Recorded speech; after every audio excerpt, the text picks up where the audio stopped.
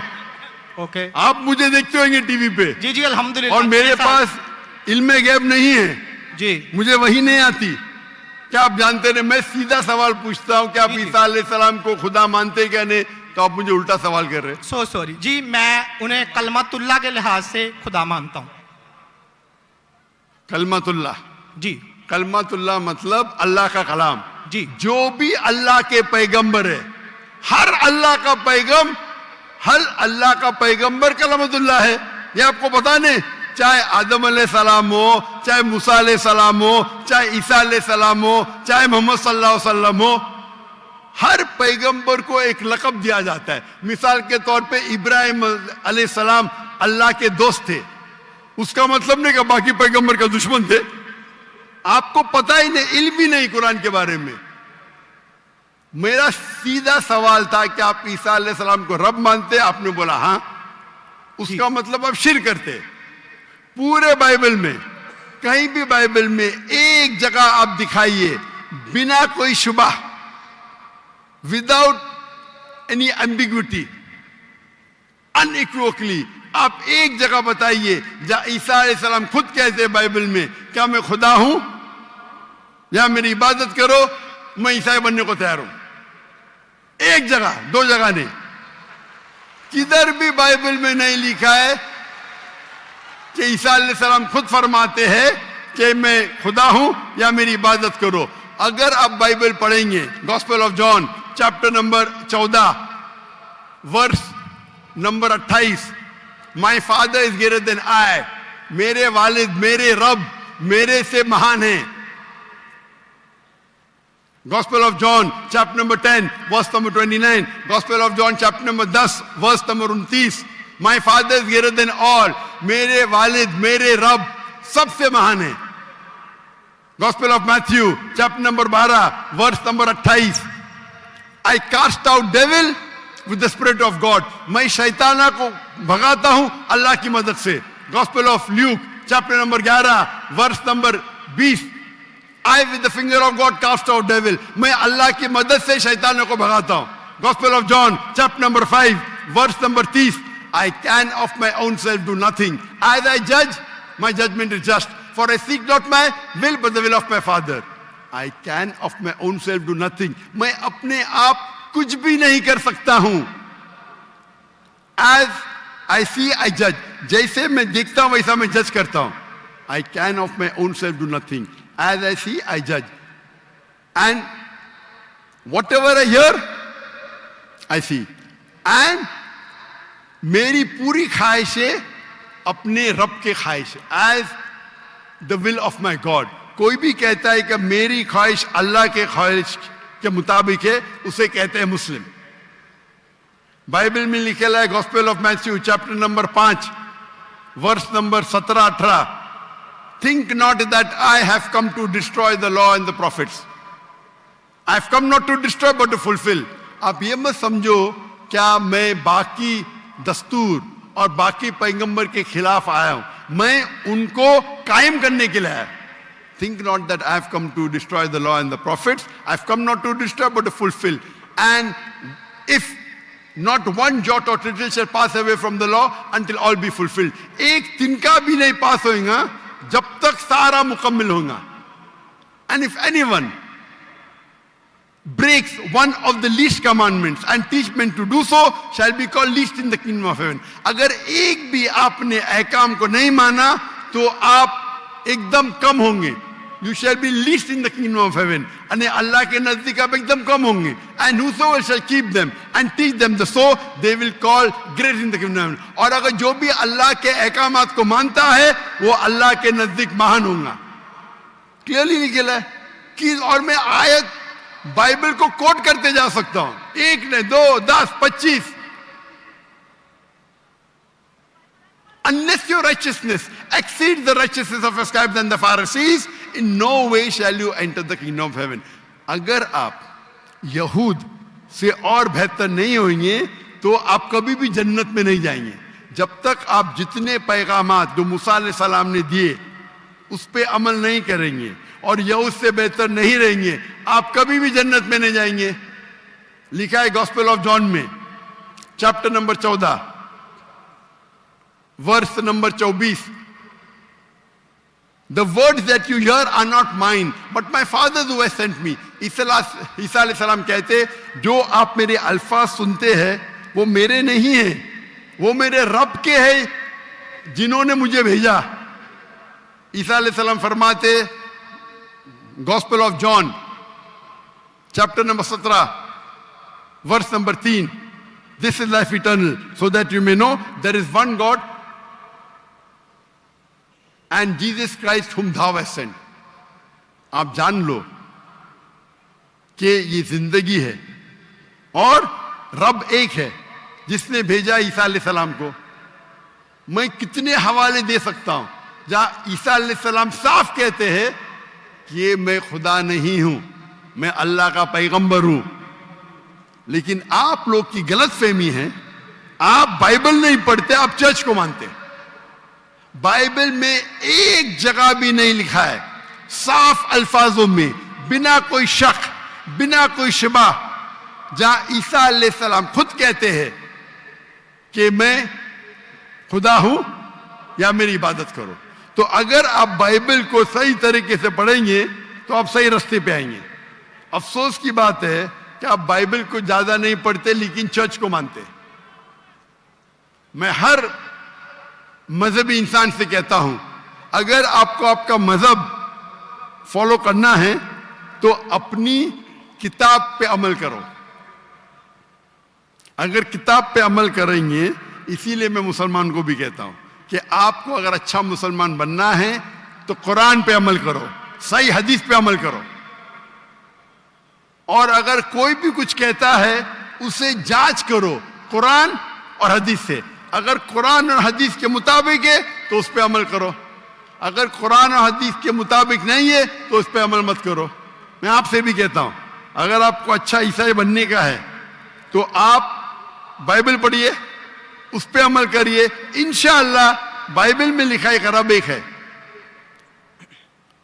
उस खुदा का कोई बुत नहीं है.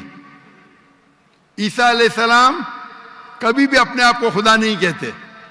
और इस बाइबल में लिखा है कि आखिरी पैगंबर मोहम्मद सल्लल्लाहु अलैहि वसल्लम है. उसके ऊपर तकरीर कर सकता हूं मैं. तो मेरी दरखास्त है आपसे, मेरी इल्तिजा है, क्योंकि मैं आपसे मोहब्बत करता हूं. I love you too doctor साहब. आप अगर मुझे लव करते यकीनन तो आप मेरे बात पे अमल करो. और इंशाअल्लाह मैं अल्लाह से दुआ करूंगा कि अल्लाह आपको हिदायत दे. आप मानते हैं कि खुदा एक है? जी जी मैं मानता हूं. आप मानते हैं ईसा अलैहिस्सलाम खुदा ही के पैगंबर है? सन ऑफ गॉड है, पैगंबर है. Son of god, so god has got sons by the ton. Bible में लिखा है Adam is son of god, Ephraim is son of god, anyone who is led by the spirit of god is son of god. उस लिहाज से हम सब अल्लाह के बच्चे हैं, उस लिहाज से. लेकिन ये कहना का जना हुआ बच्चा ये अल्लाह के लिए गाली है. कुरान में तो ऐसा कहीं नहीं लिखा कि हजरत ईसा अलैहिस्सलाम जने हुए बच्चे हैं अल्लाह के. कहीं नहीं कहा. ऊपर वाली आयत में बिल्कुल सूरह से- तौबा कुरान आयत में- नंबर 30 में लिखा कि इब्ने अल्लाह. ईसाइयों ने कहा मसीह इब्ने अल्लाह है, तो उन्होंने तो वलद का लफ्ज इस्तेमाल ही नहीं किया. सॉरी, मैं सुनाने आपकी बात. पूरे कुरान में मक्की सूरतों में लफ्ज वलद इस्तेमाल हुआ है, लेकिन कुरान की सूरह अल तौबा में चैप्टर नंबर 9 वर्स नंबर 30 में जब मसीह को बेटा कहा गया तो वहां पे लफ्ज है इब्ने अल्लाह. सूरह अल माइदा chapter number 5 verse number 18 Christians को कहा गया